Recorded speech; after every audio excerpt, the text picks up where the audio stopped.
Washington Airtel کے ساتھ میں ہوں خاور شمس الحسن اور میں انور اقبال. اور اگر آپ لوگوں سے کوئی تھوڑی بہت غلطی تو معاف کیجیے گا کہ روزہ رکھ کے پروگرام کر رہے ہیں. ہم اپنے روزے کو پروپیگیٹ نہیں کر رہے, روزہ رکھنا ہمارا ذاتی مسئلہ ہے, لیکن اس کی وجہ سے ذرا حل خشک ہو جاتے ہیں. اچھا خاور صاحب, میرے ذہن میں ایک بات آتی ہے جی, وہ یہ ہے کہ ہمارے ہاں نان ایشوز پہ اتنی گفتگو کی ہوتی ہے. یعنی پاکستان کا آپ کو پتا ہے کہ سب سے بڑا مسئلہ جو ہے وہ معاشی ہے. اس وقت ہماری معیشت ساری دنیا کہتی ہے کہ پھنس گئی ہے. جی. اچھا اس کے بعد دوسرا بڑا مسئلہ ہے کشمیر پہ کہ محاذ پہ ڈپلومیٹک محاذ پہ ہمیں پسپائی کا سامنا کرنا پڑا ہے. جی. اس پہ گفتگو نہیں ہو رہی ہے. گفتگو کس پہ ہو رہی ہے؟ عدت پہ. اچھا بھائی ایک بات تو آپ کو بھی پتا ہے, مجھے بھی پتا ہے, اور اعتراض کرنے والوں کو بھی پتا ہے کہ وہ بھی مسلمان ہیں, عمران خان بھی, اور وہ خاتون بھی مسلمان ہے بشرا بی بی, اور ان کو پتا ہے, اور بشرا بی بی بہت مذہبی خاتون ہے. سر مسئلہ یہ نہیں, وہ سب آپ کی بات, میرا تو ایشو اس سے بڑا ہے. میں تو ایشو یہ کہہ رہا ہوں کہ یہ ایک پرائیویٹ پرسنل ایشو ہے. ایگزیکٹلی ٹھیک ہے نا, صحیح بات کیا آپ نے. انہوں نے عدت کو فالو کیا ان کے حساب سے, جو وہ کہہ رہے ہیں, آپ جو کہہ رہے ہیں آپ ان کی بات مان لیں. یار مطلب جو چادر اور چار دیواری کا جو کانسیپٹ ہے اس میں یہ شامل ہے کہ جی اگر آپ کسی کے گھر پہ جا کے دستک دیں اور وہ جواب نہ دے تو چلے جائیں, بولی کا دروازہ تو اندر گھس جائیں گے اس کے گھر میں. بالکل. ایک کپل یہ کہہ رہا ہے کہ جی ہم نے عدت پوری کی, عدت کے بعد ہماری شادی ہوئی, اینڈ آف سٹوری. اب اس کو سر دیکھیے مسئلہ یہ ہے, ڈسکس کر رہے ہیں.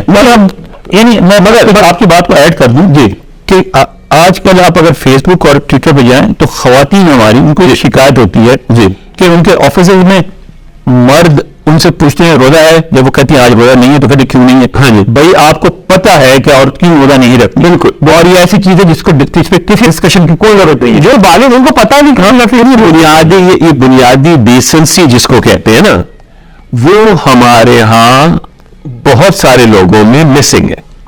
ٹھیک ہے, بالکل ہے. اور اس کی وجہ سے ہمارا کلچر جو ہے وہ کچھ لوگوں کو ایسا لگتا ہے کہ ہم بہت ہی گوار, جاہل اور بالکل ان پڑھ قسم کا ایک کلچر ہے, کیونکہ ہم نے اس کی جو خوبصورتیاں تھیں, جو نفاستیں پھینک دیا اٹھا کے, وہ ہم نے پھینک دی.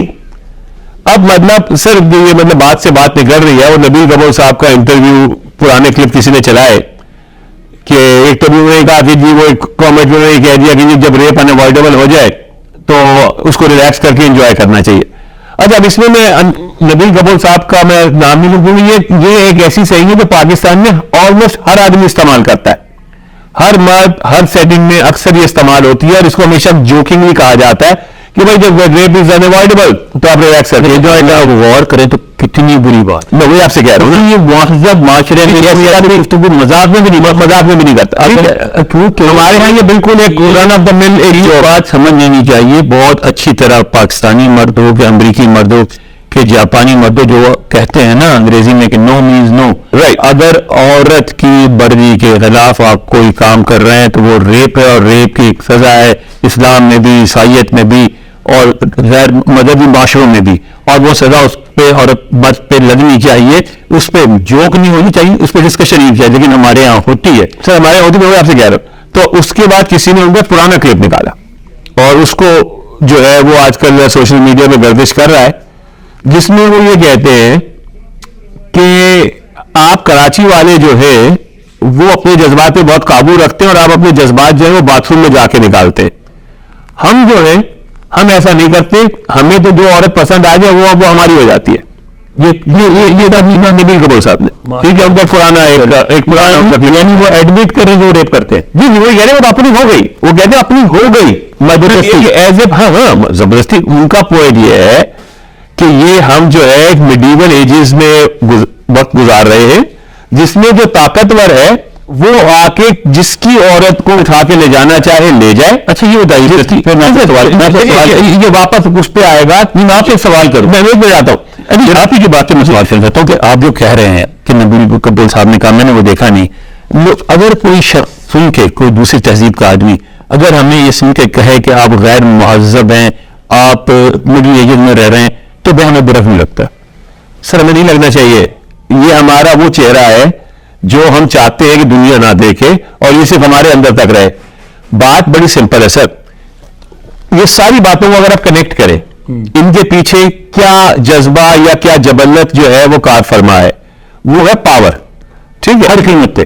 امریکہ میں مطلب دنیا میں ریسرچ ہوئی، انہوں نے یہ کہا کہ ریپ جو ہے نا وہ it's not about sex, it's about power. ایک پاور ڈائنامکس ہے. آپ سمجھتے ہیں کہ آپ اتنے طاقتور ہیں کہ آپ سامنے بیٹھی ہوئی شخصیت کا ریپ کر سکتے ہیں. بالکل صحیح ہے. ٹھیک ہے، پاکستان میں ریپ صرف لڑکیوں کے نہیں ہوتے، لڑکوں کے بھی ہوتے ہیں. وہ پاور کی بات. اب یہ پاور ڈومینیشن، لڑکوں کو ریپ کرتے ہیں، بڑے فخر کے کہہ دیں گے کیا ہم نے. تو یہ سارا کچھ جو، اور یہ میں معاف کر دوں آپ کو، میں ایک بات کہوں، میرے لوگوں کو بہت بری لگے گی یہ بات، لیکن حقیقت ہے کہ جو لڑکوں کو ریپ کرتے ہیں ان کو معاشرہ برا نہیں کہتا، ان کو ہی مین سمجھا جاتا ہے، سب کو تعریف کی جائے، سب کو ہی مین سمجھا جاتا ہے ہمارے یہاں. ٹھیک ہے، ایشو کیا ہے؟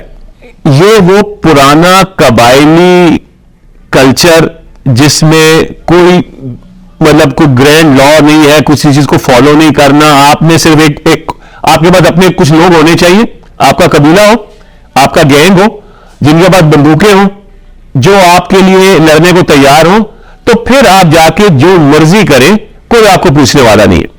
تو جو قائد اعظم نے پوری جدوجہد کی تھی، ایک قانونی جدوجہد، پاکستان بنایا تھا، ایک اس کی اسمبلی ہے، ایک اس کا آئین ہے، ایک اس کے کورٹ سسٹم ہے، ایک اس کی پولیس ہے، یہ سب جو ہے یہ سب صرف غریب آدمی کے لیے ہے، جو طاقتور ہے، جو امیر ہے، جو سردار ہیں، جو وڈیرے ہیں، جو چودھری ہیں، جو ملک ہیں، ان کے لیے نہیں ہے یہ. اچھا خاور صاحب، آپ اس کو ہم اس طرح دیکھتے ہیں. جی، میرے ذہن میں آپ کی بات سن کے ایک بات میرے ذہن میں آئی کہ پھر تو جو بات ہمارے یہاں کی جاتی ہے کہ ہماری سیاست میں مسئلہ کیا ہے، میں وہی تو آ رہا ہوں، کریکشن میں کر رہا ہوں. حکومت جی اس لیے نہیں چلتی کہ ہمارے یہاں ڈیسنسی کو، رائے کو، ٹھیک ہے، ہمارے یہاں اتفاق رائے کو، ہمارے یہاں مفاہمت کو اہمیت نہیں دی جاتی، سمجھوتے کو اہمیت نہیں دی جاتی. ہمارے یہاں زبردستی اپنی بات منوانے کو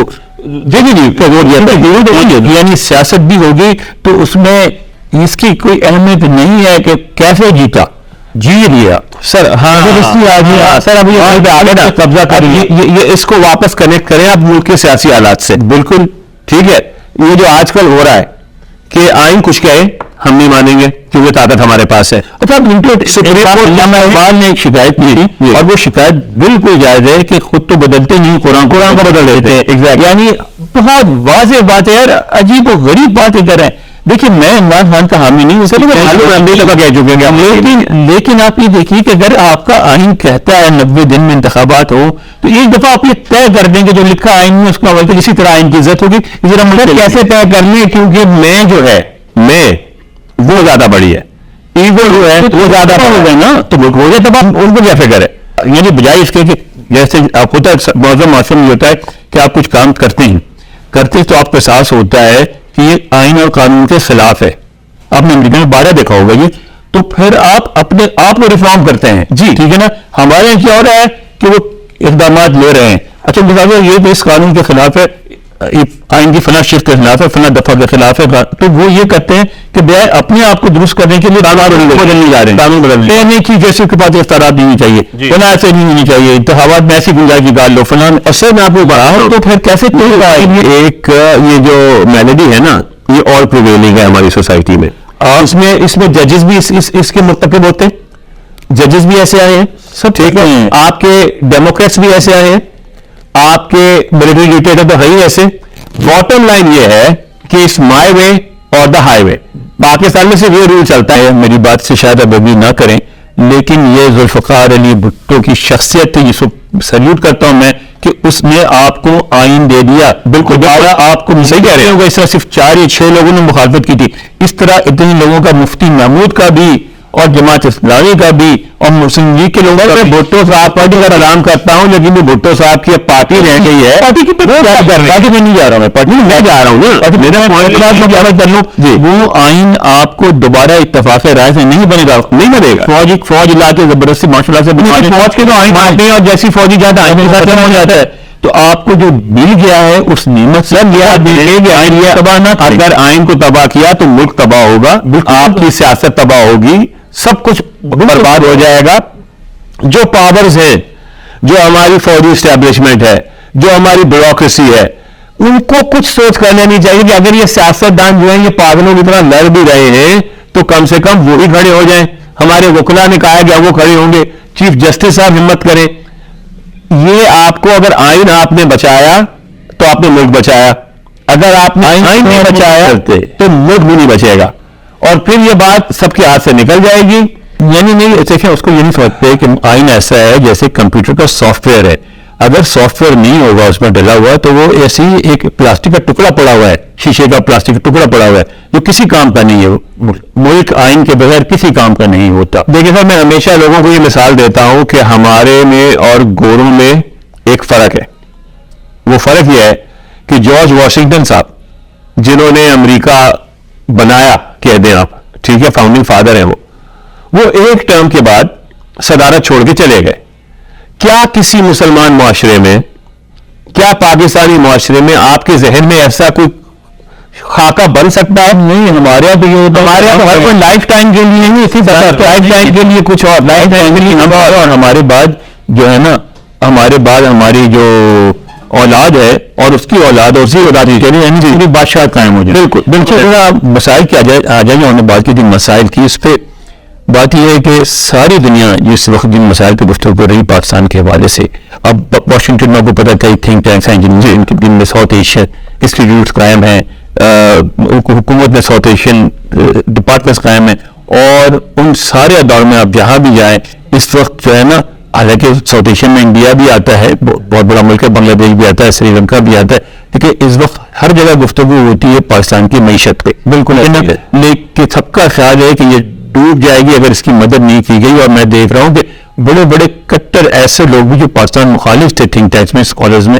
وہ کہہ رہے ہیں کہ نہیں ہمیں اس موقع پہ پاکستان کی مدد کرنی چاہیے, لیکن ہمارے یہاں اس پہ کم سے کم گفتگو ہوتی ہے. ایک دوسری بات جو میں نے کشمیر کی بات کی تھی, کشمیر کا بھی اسی معیشت سے تعلق ہے کہ انڈیا نے یہ کیا کہ G20 کا جو دنیا کے 20 مخیر ترین جو ممالک ہیں جن کے پاس پیسے ہیں, ان کا اجلاس وہ 2 اجلاس کر رہی ہے مقبوضہ کشمیر میں, ایک سری نگر میں, ایک لداخ میں, ایک اور کہیں اور اس کے بعد وہ انویسٹمنٹ مانگ رہے ہیں. تو جب انویسٹمنٹ مانگ رہے ہیں تو سب سے پہلے UAE نے اعلان کر دیا $60 ملین لگانے کا, اور اس کے بعد مزید سعودی عرب بھی آ رہا ہے اور دوسرے لوگ بھی آ رہے ہیں. تو ہمارے مسلمان بھائی ہیں سر, بھائی ہمارے امہ کے بھائی ہیں, وہ مدد کریں گے انڈیا کی, تو کون کرے. آپ نے اپیل کی, انڈونیشیا بھی ممبر ہے اس کا اور ٹرکی بھی ممبر ہے, ان میں سے کوئی بھی نہیں بولا ابھی تک آپ کی بات میں. تو اب مجھے آپ یہ بتائیے کہ یہ جو صاف ظاہر ہوتا ہے نا کہ آپ ڈپلومیٹک محاذ پہ شکست کھا چکے ہیں, تو مجھے صرف یہ بتائیے کہ اس پہ کیوں گفتگو ہمارے یہاں نہیں ہو رہی ہے کہ کشمیر میں جو ایک دنیا نے یعنی ان اقدامات کا مطلب کیا ہوا, مطلب یہ کہ G20 ممالک سے مطلب G20 ممالک نے تسلیم کر لیا کہ کشمیر انڈیا کا حصہ ہے, اور ہمارے کوئی گفتگو نہیں ہو رہی. ایسے ہی سر, آج کا پروگرام اس پہ ختم کرتے ہیں, اجازت دیجیے. Thank you for watching.